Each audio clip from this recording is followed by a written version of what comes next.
शिक्षा और संस्कृति की आवाज जानी पहचानी उत्तराखंड मुक्त विश्वविद्यालय आपके लिए लेकर आया है 91.2 FM पर बदलते शहर की धड़कन हेलो हल्द्वानी।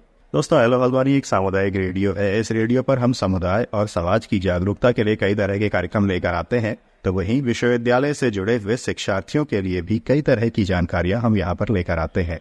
और आज फिलहाल हम हैं सामुदायिक स्वास्थ्य केंद्र हल्दूचौड़ में, और जैसा कि आप सभी जानते हैं कि नेत्रदान पखवाड़ा इस बीच में चल रहा है। 25 अगस्त से लेकर के 8 सितंबर तक ये नेत्रदान पखवाड़ा चलता है हर साल। और अभी इस बारे में हम बातचीत करने के लिए मौजूद हैं डॉक्टर विपिन सिंह के साथ। तो यहाँ पर डॉक्टर विपिन सिंह सामुदायिक स्वास्थ्य केंद्र हल्दूचौड़ में नेत्र चिकित्सक हैं, तो हम इनसे बातचीत करेंगे कि क्यों राष्ट्रीय नेत्रदान पखवाड़ा है ये मनाया जाता है और इसका क्या उद्देश्य है। तो डॉक्टर साहब, सबसे पहले आपका स्वागत है। जी, तो आप हमारे श्रोताओं को सबसे पहले तो ये बताइएगा डॉक्टर साहब कि जैसे जो नेत्रदान पखवाड़ा हम हर साल मनाते हैं, इसका क्या उद्देश्य रहता है और किस तरीके से इसे मनाया जाता है, और क्या कुछ गतिविधियां इस राष्ट्रीय नेत्रदान पखवाड़े के बीच में होती हैं? नेत्रदान जो है महादान की चलता है। नेत्रदान महादान इसलिए होता है, इसलिए जो है लोग को जो है जीने के पहले जीने के बाद भी जो है वो अपना दूसरे लोग का भला करके चले जाते हैं। नेत्रदान इसीलिए महादान के रूप में जाना जाता है।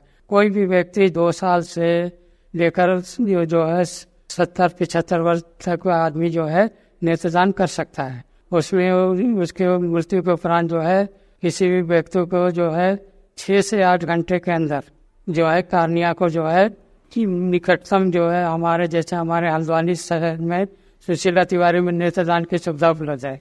कोई भी व्यक्ति जो भी व्यक्ति मृत्यु के बाद जो है वो जो है नेत्रदान कर सकता है। 6 से 8 घंटे भीतर सूचना देकर टीम आएगी हमारी, और वो जो है व्यक्ति के जो आंखें जो है कार्निया लेकर के दूसरे व्यक्ति को जो है वो कार्निया ट्रांसप्लांट कर देगी, जिससे और दूसरा व्यक्ति भी जो है जो व्यक्ति अच्छे से नहीं देख पाता वो व्यक्ति को वो अच्छे से देख लेगा और ये एक नया जीवन दान उसको मिलेगा। यही कारण है कि ये जो है इतनी अच्छी संकल्प है कि कोई भी व्यक्ति ले सकता है, और जो है आगे शरीर को दे जलाने से अच्छा है कि ये जो है इस शरीर को दे दान भी कर सकता है आदमी। दे दान भी करे, नेत्रदान भी करे, नेत्रदान से जो है दूसरे को नई जिंदगी दे सकता है।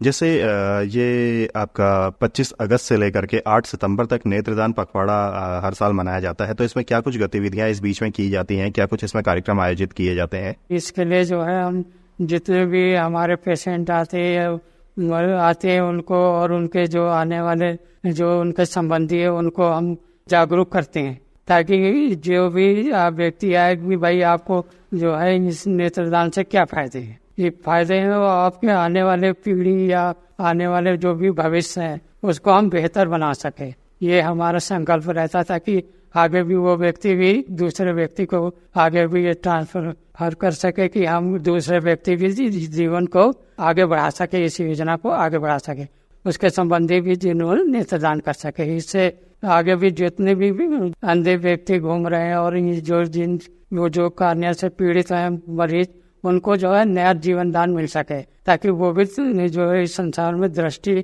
देख सकें।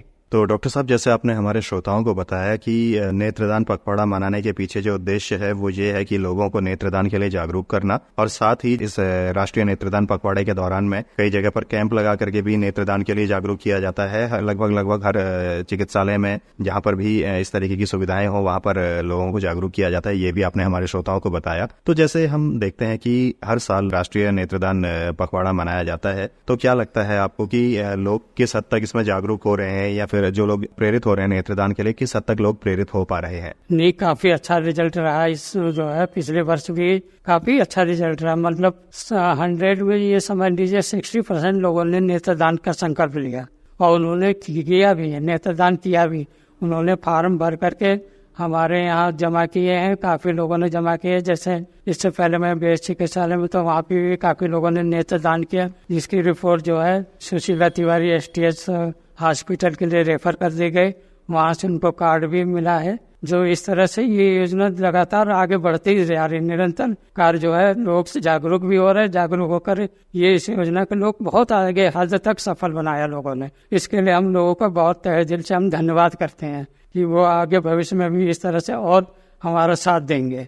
एक व्यक्ति नेत्रदान करने के बाद अगर इस दुनिया से चला भी जाता है तब भी वो इस दुनिया में, उसकी आंखें यहाँ पर दुनिया देख रही होती हैं, कहीं ना कहीं वो किसी और की आंखों में जिंदा होता है। तो डॉक्टर साहब, काफी सारी बातें हमारी आज अभी रही कि किस तरीके से नेत्रदान पखवाड़ा मनाया जाता है और क्या कुछ इसका उद्देश्य है और किस हद तक लोग अभी जागरूक हुए हैं, ये भी आपने हमारे श्रोताओं को बताया। तो इसके अलावा इस बातचीत में और कोई खास बात अगर आपको लगता हो कि छूट रही हो तो एक बार फिर से आपका स्वागत है। इसमें खास बात ये है कि मैं तो ये चाहता हूँ कि एक जो है जिस तरह से CSC PSC और लेवल पे कैंप लगा के ये आयोजित किया जाता है, इसी तरह से जैसे ग्राम प्रधान हुए और जो NGO संस्थाएं और संस्थाएं हैं उनको भी इसी तरह के कार्यक्रम आयोजित करके गांव-गांव में जो है इसको आयोजित करके लोगों को ग्रामीण क्षेत्रों तक इस बात को पहुंचाया जाए, जिससे और लोगों को बेहतर से बेहतर लाभ मिल सके। तो श्रोताओं, ये थे हमारे साथ डॉक्टर विपिन सिंह। तो डॉक्टर विपिन सिंह, आपका हमारी तरफ से और हमारे श्रोताओं की तरफ से बहुत बहुत धन्यवाद कि आपने नेत्रदान